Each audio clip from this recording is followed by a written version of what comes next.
और यहाँ किंगडम में एक केव के अंदर किंग और उसके सोल्जर्स पहुंचे। उन्हें वहाँ ऐसा कुछ दिखा जिसे देख उनके पैरों के नीचे से जमीन ही निकल गई। तभी कुछ सोल्जर्स पर आग की बारिश हुई। ये ड्रैगन थी जो सभी सोल्जर्स पर हमला कर रही थी। उसने बचे हुए सोल्जर्स को अपनी लंबी चौड़ी पूंछ से उठाकर दूर फेंक दिया। उसके बाद तो किंग के पास कोई चारा ही नहीं बचा। वो अपनी जान बचाने के लिए उस ड्रैगन के सामने अपने घुटनों पर आ गया। यहाँ से कहानी कई सेंचुरीज आगे जाती है, जहाँ नॉर्थ में फ्लोरिया और एलोडी दो बहनें लकड़ियों को चुनकर छोटे छोटे हिस्सों में बांट रही थी।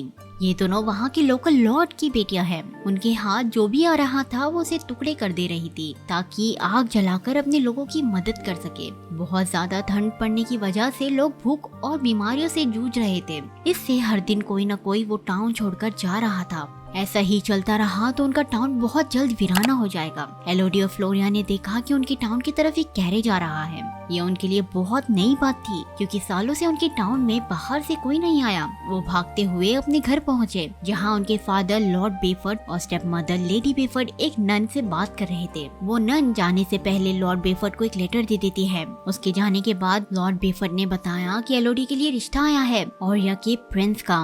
वो लोग चाहते हैं कि एलोडी उनके प्रिंस की वाइफ बने। एलोडी पहले तो इस रिश्ते से इनकार कर देती है, पर लॉर्ड बेफर्ड ने उसे बताया कि वो लोग रिश्ते के साथ साथ उन्हें इतना खजाना और वेल्थ ऑफर कर रहे हैं जिससे पाकर उनके टाउन के लोग सालों तक बिना कोई चिंता के अच्छे से जिंदगी गुजार पाएंगे। ये सुनकर एलोडी अपने लोगों के लिए हाँ कर देती है। अगले दिन पूरी फैमिली शिप से ओरिया के लिए निकल गई। ओरिया के नजदीक पहुँचने पर वो एक गहरे कोहरे से गुजरे। उन्हें वहाँ कुछ डरावने फिगर्स भी नजर आए, पर ये तो दो ड्रैगन्स के स्टैचूज थे। और ये पहुंचकर वो वहाँ की खूबसूरती देखकर चौंक गए। आलीशान पैलेस, हंसता खेलता किंगडम देख के उनकी आंखें खुली की खुली रह गयी। सर्वेंट्स अभी के लिए उन्हें उनके रूम्स में ले जाते हैं और उन्हें इन्फॉर्म करते हैं कि अगले दिन उनकी मुलाकात रॉयल फैमिली से होगी। एलोडी रूम में पहुंचकर बैल्कनी में जाती है पूरे पैलेस का नजारा लेने। सामने वाली बैल्कनी में उसे एक लड़की दिखी जो कि उसकी ही एज की थी। तभी एक मेड आकर उसे अंदर ले जाती है। उसी रात एलोडी को सोने में परेशानी हो रही थी। नई जगह थी, उसे नींद नहीं आ रही थी। वो वक्त गुजारने के लिए ड्राइंग करती है। ताज़ी हवा लेने के लिए वो बैल्कनी में फिर से गई। एलोडी नोटिस करती है कि सामने वाले रूम में बहुत अंधेरा है। वो लड़की भी कहीं नजर नहीं आ रही थी। तभी उसकी नजर दूर पहाड़ियों में गई जहाँ पर आग जल रही थी। मतलब आधी रात को कोई तो था जो पहाड़ियों में कुछ कर रहा था। अगली सुबह एलोडी और उसकी फैमिली रॉयल्स से मिलते हैं। क्वीन इजाबेल एलोडी को प्रिंस हेनरी के साथ कुछ वक्त अकेले में बिताने बाहर भेजती है ताकि वो दोनों एक दूसरे को अच्छे से जान सके, दोनों में थोड़ी अंडरस्टैंडिंग बढ़े। आफ्टर ऑल उन्हें ही तो एक साथ रहना है। शुरुआत में थोड़ी बहुत ऑकवर्डनेस तो थी दोनों में, पर जैसे जैसे दोनों की बातें आगे बढ़ रही थी वो एक दूसरे को समझ रहे थे। प्रिंस हेनरी एलोडी की तारीफ के फूल बांधता है उसकी आर्टिस्टिक स्किल्स के लिए, और यहाँ एलोडी पिघल गई क्योंकि किस लड़की को कॉम्प्लीमेंट्स पसंद नहीं है, स्पेशली अगर वो कॉम्प्लीमेंट्स चार्मिंग प्रिंस से हो। इसके बाद एलोडी पिछली रात के बारे में हेनरी से पूछती है कि इतनी रात को माउंटेन्स में क्या हो रहा था। हेनरी उसे बताता है कि वो 3 सेरेमनीज में से एक सेरेमनी थी जो उनके एंसेस्टर्स के ऑनर में की जाती है। इनफैक्ट अगली सेरेमनी उनके शादी वाले दिन ही है। इधर पैलेस में लॉर्ड बेफर्ड और क्वीन इजाबेल में कुछ डिस्कशन होता है। मीटिंग के बाद इजाबेल पैर पटकते हुए वहाँ से चली गई। लगता है इजाबेल शादी से पहले ही एलोडी की सास बन गई है। लेडी बेफर्ड ने इजाबेल को गुस्से से जाते हुए देखा। उसने अपने हस्बैंड से वजह पूछी, पर लॉर्ड बेफर्ड ने उसे डांट कर चुप करा दिया। Why sometimes these husbands are so rude? I don't understand. एक माँ होने के नाते लेडी बेफर्ड इजाबेल के पास जाती है उसे बात करने के लिए, लेकिन लगता है हमारी महारानी को ये पसंद नहीं आया। लेडी बेफर्ड क्वीन से कहती है कि अब वो रिश्तेदार बन रहे हैं तो उन्हें अपना बॉन्ड मजबूत करना चाहिए। इस पर इजाबेल का कहना था कि ये सिर्फ वक्त की नजाकत और जरूरत है, उन्हें सिर्फ प्रिंसेस चाहिए और बेफर्ड के लोगों को पैसा। इसके बाद वो लेडी बेफर्ड को इंसल्ट कर देती है कि उसे अपनी औकात नहीं भूलनी चाहिए कि वो एक रस्सी बनाने वाली की बेटी है। इजाबेल एलोडी का नाम भी गलत ले रही थी। लेडी बेफर्ड के ठीक करवाने पर भी उसे कोई फर्क नहीं पड़ा। वो वहाँ से चली गई। रात में परेशान लेडी बेफर्ड एलोडी के पास गई और उसे बताया कि यहाँ कुछ तो गड़बड़ है, उन्हें यह शादी कैंसिल कर देनी चाहिए। पर बात बीच में ही रुक गई जब लॉर्ड बेफर्ड आए और सबको सोने के लिए कहा। अगले दिन कई सारी मेड्स एलोडी को तैयार करती है, उसे सजाती है, संवारती है। वेडिंग ड्रेस में एलोडी बेहद खूबसूरत लग रही थी। एलोडी और हेनरी रिंग्स एक्सचेंज करते हैं, एक दूसरे को किस करते हैं और शादी संपन्न हुई। उसके बाद एलोडी को उसका खुद का क्राउन दिया गया। अब वो रॉयल फैमिली का हिस्सा थी। ही एलोडी ने अपनी फैमिली को गले लगाकर गुड बाय कहा और हेनरी के साथ कैरेज में बैठकर चली गई और ये फेरी टेल यही खत्म हुई। अरे वीडियो बाकी है, अभी तो मूवी शुरू हुई है। कैरेज पहाड़ों की ओर जा रहा था। हेनरी एलोडी को समझाता है कि वो एंट्रेंस सेरेमनी अटेंड करने जा रहे हैं जो पहाड़ों में होने वाली है। वो पत्थर की सीढ़ियों से होते हुए पहाड़ी की चोटी पर पहुंचे। एलोडी तो हैरान ही हो गई जब उसने सभी लोगों को क्रीपी गोल्डन मास्क में देखा। वो सभी एलोडी को बड़ी गौर से देख रहे थे। लग रहा था जैसे पूरा पैलेस ही यहाँ उठ के आ गया हो। बताने वाली बात तो ये थी कि इजाबेल वहाँ नन बन के खड़ी थी, ये वाली नहीं, ये वाली। इजाबेल ने एलोडी को एक कॉइन दिया, ये कहते हुए कि वो इससे किंगडम को प्रोटेक्ट करेगी। इसके बाद सभी लोग अंदर चले गए जहां इजाबेल एलोडी को कहानी सुनाती है। बात उस वक्त ये है जब ये किंगडम स्टैब्लिश नहीं हुआ था। किंग और उसके लोग पहली बार इस आइलैंड पर आए थे, लेकिन यहाँ ऑलरेडी एक ड्रैगन का कब्जा था। वो ड्रैगन किंगडम को बसता हुआ देख आए दिन किंगडम के कई लोगों को मारने लगी। इसलिए किंग ने अपने सोल्जर्स को इकट्ठा किया और उस ड्रैगन के शिकार के लिए निकल गए। पर ड्रैगन होशियार थी, उसने सभी सोल्जर्स को बड़ी आसानी से मार दिया सिवाय किंग के। और किंग ने अपने किंगडम को बचाने के लिए ड्रैगन से अपनी 3 बेटियों की सैक्रिफाइस का सौदा किया। ड्रैगन को किंग की 3 बेटियां मिली, जिसके बाद उसने ओरिया के लोगों को कभी परेशान नहीं किया। ये सब सुनते हुए एलोडी नोटिस करती है कि वहाँ खड़े सभी लोग उसे बड़ी क्रीपी तरीके से घूर रहे थे, which is weird। उसके बाद वो एक डेंजरस बीच से आगे बढ़े। नीचे बहुत गहरी खाई थी। इजाबेल बताती है कि किंग ने अपने लोगों के लिए कितना बड़ा सेक्रीफाइस किया था और हर जनरेशन से वो इसी तरह सेलिब्रेट करते आए हैं। वो एक चाकू से एलोडी और हेनरी के हाथ पर कट लगाती है और दोनों के हाथ आपस में जोड़कर उस पर एक रेड कपड़ा डालती है। अब एलोडी के अंदर भी रॉयल ब्लड था। She is officially royal blood now. Elodie ने उस कॉइन को उस खाई के अंदर फेंक दिया, ये सोचकर कि चलो रिचुअल्स खत्म तो हुए। उसके बाद हेनरी एलोडी को गोद में उठाकर पैलेस की तरफ बढ़ता है। एटलीस्ट एलोडी और ऑडियंस को तो ऐसा ही लग रहा था। पर आधे ब्रिज क्रॉस करने के बाद हेनरी अचानक रुक गया और एलोडी को सॉरी कहकर खाई में नीचे फेंक दिया। एलोडी तो चिल्लाते हुए नीचे गिर रही थी। वो बहुत सारी टहनियों से टकरा के कीचड़ के गड्ढे में जा गिरी और बेहोश हो गई। जब उसे होश आया, उसकी बॉडी पर बहुत सारे जख्म थे। वो फिर भी हिम्मत जुटाकर हेल्प के लिए चिल्लाती है। ऊपर ब्रिज पर कोई नहीं था, सब जा चुके थे, पर तो उसकी किसी ने नहीं सुनी। पर जिसे नहीं सुनना चाहिए था उसने सुन ली थी। केव में ड्रैगन थी जो एलोडी की आवाज से जाग गई। अब कोई उसकी मदद के लिए नहीं आने वाला था तो उसे खुद की ही मदद से यहाँ से निकलना होगा। वो बार बार ऊपर चढ़ती है और गिर जाती है। गिरने के साथ साथ उसे नई चोटें भी मिल रही थी। एलोडी ने वहाँ ज्वेलरी नोटिस की जो कि उसकी तो नहीं थी। मतलब रॉयल सालों से लड़कियों का सेक्रीफाइस करते आ रहे हैं, उन्हें बेवकूफ बना के, लाइक एलोडी। तभी पीछे से कुछ आवाज आती है। जब एलोडी ने केव के अंदर जाकर देखा, एक चमकती हुई बर्ड उसकी तरफ आ रही थी। एक्चुअली ये बर्ड चमक नहीं रही थी, बल्कि उसे तो आग लगी हुई थी। वो एलोडी के सामने आकर गिर जाती है। एलोडी आग बुझाने के लिए उस पर मिट्टी डालती है, पर कुछ फायदा नहीं होता क्योंकि वो बर्ड मर गई थी। अचानक भयानक गुर्राने की आवाज आई। एलोडी देखती है केव में अंदर से हजारों जली हुई बर्ड्स उसकी तरफ आ रहे हैं। वो बर्ड्स एक एक करके एलोडी के इर्द गिर्द तड़प कर मर गई। उन जली हुई बर्ड्स की रोशनी में एलोडी बाहर जाने का रास्ता ढूंढती है, पर उसके पैर एक जगह जम गए जब उसने अपने सामने ड्रैगन को देखा। एलोडी डरकर एक पोल के पीछे छुप गई। जरा गौर से सुनिए, ड्रैगन बात करने वाली है। वो एलोडी से कहती है कि रॉयल फैमिली की हर जनरेशन को पे करना होगा और उसे एलोडी के अंदर से रॉयल खून की खुशबू आ रही है। यही वजह थी कि इजाबेल ने एलोडी और हेनरी का हाथ काटा था, क्योंकि वो स्मेल एलोडी के खून की नहीं बल्कि हेनरी की खून की थी। ये सब ड्रैगन को बेवकूफ बनाने के लिए किया गया। ये इजाबेल कम और एनाबेल ज्यादा लग रही है।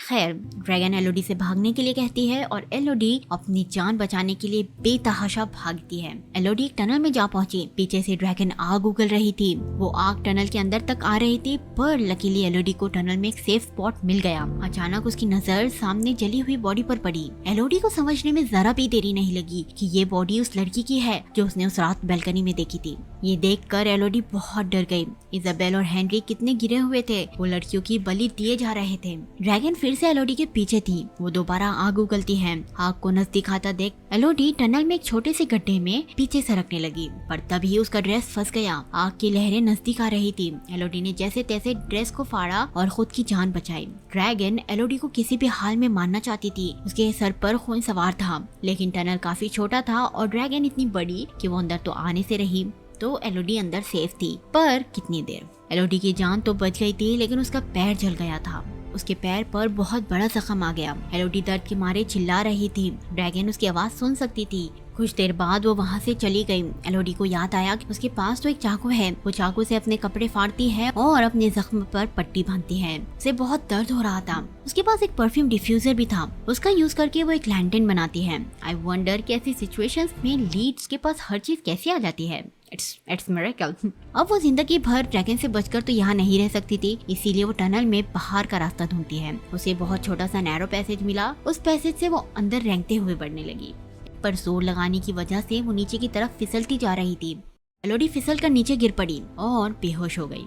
एलोडी इतनी आसानी से हार मानने वाली नहीं थी। वो दीवार के सहारे आगे बढ़ती है। उसे दूर लाइट चमकती नजर आई। बहुत दर्द होने के बावजूद वो बड़ी मुश्किल से लाइट के नजदीक पहुंची। लाइट की तरफ बढ़ते हुए वो खाई में गिरते गिरते बची। एलोडी अपनी वेडिंग रिंग निकालकर खाई में फेंकती है, उसकी गहराई नापने। वो 2 कदम पीछे हुई और भागते हुए खाई के उस पार छलांग लगा दी। सामने वाली क्लिफ बहुत फिसलन वाली थी। एलोडी फिसलते हुए नीचे गिर रही थी। वो तो अच्छा हुआ कि वो चाकू की मदद से ऊपर चढ़ती है। फाइनली वो ऊपर चढ़ गई। वो लाइट्स जो चमक रही थी वो क्यूट ग्लोइंग वर्म से आ रही थी। एलोडी ने अपनी पफी आस्तीन फाड़ी और उसके अंदर वर्म्स को जमा कर लिया और उसे नेचुरल लैंटर्न बनाया। उसे आगे एक पॉन्ड भी नजर आया। वो खुश हो गई और पानी पीने लगी, पर वो पानी बहुत वियर्ड टेस्ट कर रहा था, पीने के लायक बिल्कुल नहीं। आगे केव की सीलिंग पर ड्रिपिंग आइस थी, उनमें से बूंद बूंद पानी टपक रहा था। एलोडी ऊपर मुंह करके पानी पीने की कोशिश करती है। अचानक बूंद बूंद टपकने वाली बर्फ तेजी से पिघलने लगी। एलोडी के चेहरे पर लाल रोशनी आ रही थी। उसने आँख खोल के देखा, ये ड्रैगन की आग की लहरें थी, जिससे एलोडी बाल बाल बची। वो फौरन एक छोटी सी टनल में पहुंची। पता नहीं एलोडी को सही टाइम पर इतनी सारी टनल्स कैसे मिल रही है। ड्रैगन इतनी छोटी टनल के अंदर नहीं आ सकती थी। एलोडी ने अंदर देखा, वहाँ उसे एक मैसेज मिला, that you are safe, she can not reach.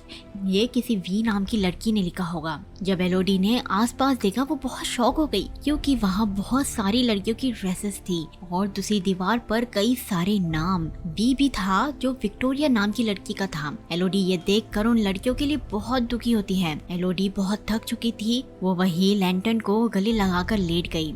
थोड़ी देर बाद उसे वो सब लड़कियों के विजन्स आ रहे थे। वो सब बहुत दर्द में थी, रो रही थी। विक्टोरिया कहती है ये सब झूठ है, दिस इज अ लाई। और उतने में ही एलोडी की आँख खुल गई। तभी एलोडी ने देखा कि उसके पैर के जख्म पर पूरे वर्म्स चिपके हुए हैं। वो जल्दी जल्दी उन्हें अलग करती है, पर वो हैरान हो गई ये देखकर कि ये वर्म्स तो उसके पैर के जख्म को ठीक कर रहे थे।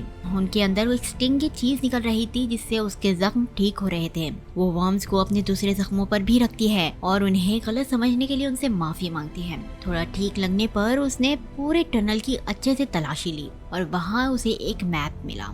मतलब एक लड़की थी जो वहाँ से बचकर निकलने में कामयाब हो गई थी। उसे बाहर का रास्ता मिल गया था। मैप से पता लगा कि उसे आगे 3 रास्ते मिलेंगे, जिसमें से उसे बीच वाला रास्ता चुनना होगा। क्रिस्टल से होते हुए म्यूजिक को फॉलो करके उसे आगे बढ़ना था। अब मैप मिलने के बाद एलोडी अपने रास्ते की तैयारी करती है। उसने अपनी ड्रेस को फाड़ कर कंफर्टेबल बना लिया, फिर अपना नाम उस दीवार पर लिख दिया और बीच के रास्ते से आगे बढ़ी, ड्रैगन की दहाड़ों को इग्नोर करते हुए। उसे नोकीले क्रिस्टल से भरा हुआ एक रास्ता मिला जो ऊपर की तरफ जा रहा था। उसे एक धुन भी सुनाई दी जो हवा की क्रिस्टल से टकराने से आ रही थी। वहाँ उसे एक क्राउन भी मिला जिस पर वी लिखा हुआ था, मतलब वो विक्टोरिया का था। मतलब वो विक्टोरिया थी जो यहाँ से निकलने में कामयाब हुई थी। उसने अपने कपड़े फाड़े और हाथ पर पट्टी बांधी ताकि उसके हाथ ज्यादा जख्मी ना हो। वो क्राउन को क्रिस्टल्स में अटकाकर ऊपर चढ़ने लगी। नीचे से ड्रैगन ये सब देख रही थी। वो अपना मुंह खोलकर इंतजार करती है कि एलोडी नीचे गिरे और वो बिना बेक किए ही उसे खा जाए। आग तो उसके पेट में ऑलरेडी थी, तो वो वहाँ तो पकी जाएगी। एक वक्त आया जब क्रिस्टल टूट गया और एलोडी नीचे गिर गई। मतलब गिरते गिरते रह ही गई। हीरोइन है, इतनी जल्दी थोड़ी ना ड्रैगन का नाश्ता बन जाएंगी।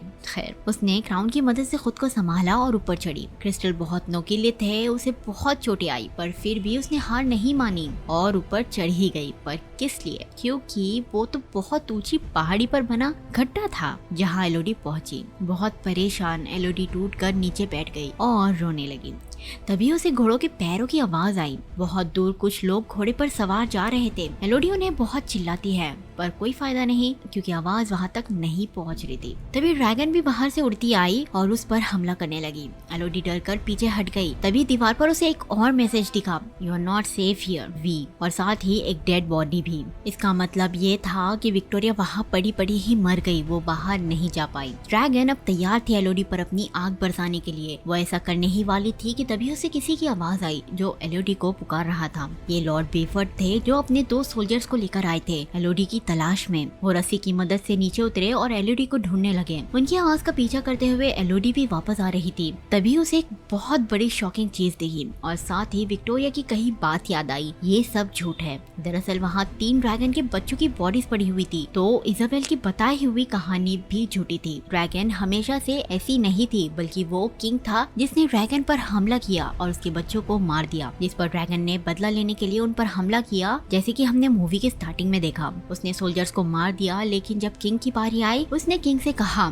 कि मौत उसके लिए बहुत आसान सजा है। वो जिस दर्द से गुजर रही है वैसे ही दर्द से किंग को भी गुजरना होगा। और तभी से रॉयल फैमिली भोली भाली मासूम जरूरतमंद लड़कियों को बलि का बकरा बनाती आ रही है, उनका खून रॉयल खून से मिलाकर, ताकि ड्रैगन को भी शक न हो। उसके बाद एलोडी को उसके फादर दिखाई दिए, पर वो उनके सामने नहीं आती है। सेफ्टी के लिए ड्रैगन एक सोल्जर को उठाकर हवा की सैर कराती है, उसे नीचे फेंकने से पहले, जिससे उसकी जगह पर ही मौत हो गई। उसने दूसरे सोल्जर को भी पैर के नीचे दबाकर मार दिया, पर पिद्दी से एलोडी को अभी तक कुछ नहीं कर पाई। खैर, अब ड्रैगन बेफर्ड के सामने थी। बेफर्ड कहते हैं कि वो अपनी बेटी को बचाने आया है और उस पर तलवार से अटैक कर देते हैं। ड्रैगन ने बेफर्ड को अपनी पूंछ से उठाकर दूर फेंक दिया, जिससे वो निहत्थे हो गए। एलोडी छुपकर ये सब देख रही थी ताकि सही वक्त पर बाहर आ सके। ड्रैगन बेफर्ड से कहती है कि अपनी बेटी को बाहर बुलाओ। बेफर्ड बहुत दर्द भरी आवाज में कहते हैं कि वो बहुत बुरे पिता है, उन्होंने बहुत बड़ी गलती की जिसके लिए वो खुद को कभी माफ नहीं कर पाएंगे। अब बेफर्ड चिल्लाकर एलोडी से कहते हैं कि बाहर मत आना बेटी। इससे ड्रैगन को गुस्सा आ गया और वो बेफर्ड को पटक देती है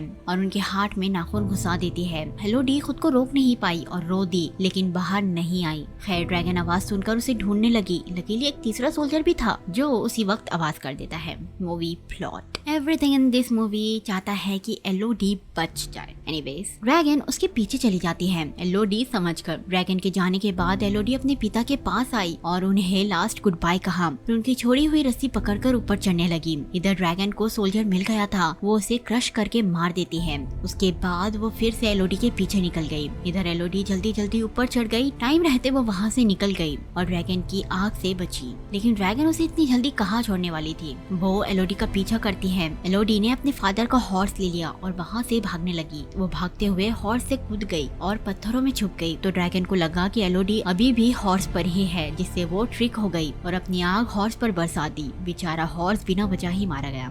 RIP। ड्रैगन गुस्से में पूरे बादलों में आग लगा देती है। मौसम अचानक भयानक हो गया। ड्रैगन पैलेस के लोगों को बताना चाहती थी कि डील इज कैंसल्ड। पैलेस में इजाबेल ये सब देख रही थी। उसने फौरन अपने सोल्जर्स को लेडी बेफर्ड और फ्लोरिया के पीछे भेजा। सोल्जर्स फ्लोरिया को उठाकर ले जाते हैं। लेडी बेफर्ड उनका सामना करने आगे बढ़ी तो उन्होंने उन्हें चाकू घोंप दिया। इधर जब आग थोड़ी शांत हुई, एलोडी वहाँ से भागती है। रास्ते में उसे जख्मी लेडी बेफर्ड मिली जो उसे फ्लोरिया के बारे में बताती है। एलोडी उनका हॉर्स लेकर फ्लोरिया को बचाने निकल पड़ी। एलोडी ने लेडी बेफर्ड से प्रॉमिस किया कि वो फ्लोरिया को किसी भी हाल में वापस अपने साथ लेकर ही लौटेगी। और इधर इजाबेल फ्लोरिया को लेकर माउंटेन पर पहुंच गई। हेनरी इस बार ऐसा करने से मना कर रहा था कि वो एक बच्ची के साथ जाती नहीं कर सकता, जिस पर इजाबेल खुद का हाथ काट कर फ्लोरिया के खून से मिक्स करती है और उसे जबरदस्ती नीचे ड्रैगन के पास फेंक देती है। एलोडी भागते हुए माउंटेन पर पहुंची, पर जब तक सब जा चुके थे। बेहोश फ्लोरिया को भी ड्रैगन ने पकड़ ली थी, पर वो उसे नहीं मारती क्योंकि वो उसे चारे की तरह इस्तेमाल करना चाहती थी। वाह, ड्रैगन के पास भी क्या दिमाग है। अपनी बहन के लिए परेशान एलोडी रस्सी की मदद से नीचे उतरती है।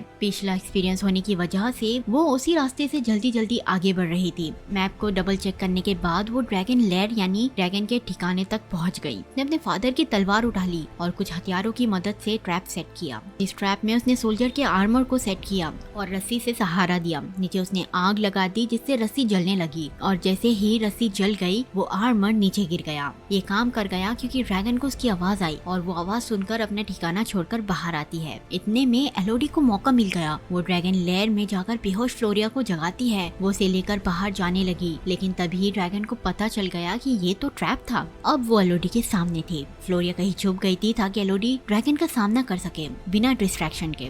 वो सामने तलवार लेकर खड़ी थी। एलोडी ड्रैगन को समझाने की कोशिश करती है उन सबको इजाबेल ने धोखा दिया है, पर ड्रैगन उसकी एक नहीं सुनती। एलोडी क्लिफ के एज एज पर थी। ड्रैगन अपने मुंह से आग उगलती है, तभी एलोडी ने उसके मुंह में तलवार घुसा दी। इस चक्कर में वो खुद भी जख्मी होकर पानी में गिर गई। जब तक ड्रैगन तलवार मुंह से निकाल रही थी, तब तक एलोडी भी पानी में किनारे पर पहुंच गई। फ्लोरिया उसकी तरफ दूसरी तलवार फेंकती है जो उसके पास पता नहीं कहां से आ गई थी, पर एलोडी उस तक पहुंची उससे पहले ही ड्रैगन ने एलोडी को पकड़ ली और अपने पंजे में दबोच ली। वो नाखून को एलोडी के दिल में घुसाने ही वाली थी, पर उससे पहले ही एलोडी ने अपने पास के खंजर को ड्रैगन की आंख में घुसा दिया। एलोडी के बाद उसके ड्रेस ही मेन लीड में है। या फॉर श्योर, जो भी उसे चाहिए उसकी ड्रेस में मौजूद होता है पहले से। ड्रैगन उसे दूर फेंक देती है। एलोडी हिम्मत से उठी और तलवार से ड्रैगन पर हमला करने आगे बढ़ती है। ड्रैगन को एक आग से देखने में प्रॉब्लम हो रही थी, इसीलिए एलोडी ने आसानी से उसके चेस्ट में तलवार घुसा दी। लेकिन ड्रैगन ठहरी मोटी चमड़ी की, तो उस पर तलवार का ज्यादा असर नहीं हुआ। ड्रैगन उसे हाथ में उठा लेती है। एलोडी ने इस बार तलवार ड्रैगन के हाथ में घुसा दिया, जिससे ड्रैगन तड़प कर एलोडी को दूर फेंक देती है। तभी एलोडी की नजर एक कर्व स्ट्रक्चर पर गई, जिसमें हवा टकरा कर वापिस पलट रही थी। ये देख उसे एक नया आइडिया आया। वो ड्रैगन के सामने खड़ी हो गई और खुद को जलाने की चुनौती दी। ड्रैगन अपने मुंह से आग उगलती है। लास्ट मोमेंट पर एलोडी सामने से हट गई और सारी आग स्ट्रक्चर से टकराकर वापस ड्रैगन पर चली गई, जिससे ड्रैगन अपनी ही आग में जलने लगी। ड्रैगन कुछ देर दर्द में झटपटाने के बाद शांत हो जाती है और जमीन पर गिर जाती है। उसके बाद एलोडी ने उसे अपना हाथ कट करके दिखाया और कहा कि वो सालों से मासूम लड़कियों की जान लेते आई है, ना कि रॉयल्स की। ड्रैगन कहती है कि उसे मार दे और ये सब खत्म कर दे। एलोडी ऐसा नहीं करती। उसने ड्रैगन से कहा कि वो ये नफरत की जंग हमेशा के लिए खत्म करना चाहती है। उसके बाद एलोडी पानी से वर्म्स निकालती है और ड्रैगन के जख्मों पर रख देती है ताकि ड्रैगन हील हो सके। इधर पैलेस में शादी हो रही थी। किसकी? गेस, हेनरी की। उन्होंने एक और मासूम लड़की को फंसा लिया था। रिंग्स एक्सचेंज होती है, तभी एलोडी वहाँ आ गई। इजाबेल एलोडी को बुरा भला कहने लगी, लेकिन अब एलोडी मजबूत बनकर आई थी। एलोडी दुल्हन से कहती है कि अपने परिवार को लेकर यहाँ से चली जाए। दुल्हन फौरन ये सुनते ही वहाँ से भाग गई। फिर एलोडी ने वहाँ खड़े सभी लोगों से कहा कि जो भी अपनी जान बचाना चाहता है यहाँ से चला जाए। कुछ वहाँ से चले गए और बाकी कंफ्यूजन में वहीं खड़े रहे। इजाबेल एलोडी से कहती है, क्या मुझे तुमसे डरने की जरूरत है? तुम तो बस बाई चांस उस ड्रैगन से बच गई। जिस पर एलोडी हंसकर कहती है, मुझसे डरने की जरूरत नहीं है, बल्कि और पीछे ड्रैगन थी जो अपना बदला लेने के लिए तैयार थी। उसने एलोडी के निकलने का वेट किया और सभी को अपने बदले की आग में जला दिया। एलोडी एक क्वीन की तरह शान से बाहर आ रही थी और उसके पीछे थी वो ड्रैगन। मूवी के लास्ट सीन में हम एलोडी, फ्लोरिया और लेडी वेफर, थैंक गॉड जो कि जिंदा है, उन्हें अपने घर शिप से वापस लौटते हुए देखते हैं। एलोडी ने ओरिया की जिम्मेदारी लेडी वेफर्ड को दे दी थी। एलोडी घर वापस अकेले नहीं जा रही थी, उसके साथ थी वो ड्रैगन। और ये मूवी यही खत्म हो जाती है।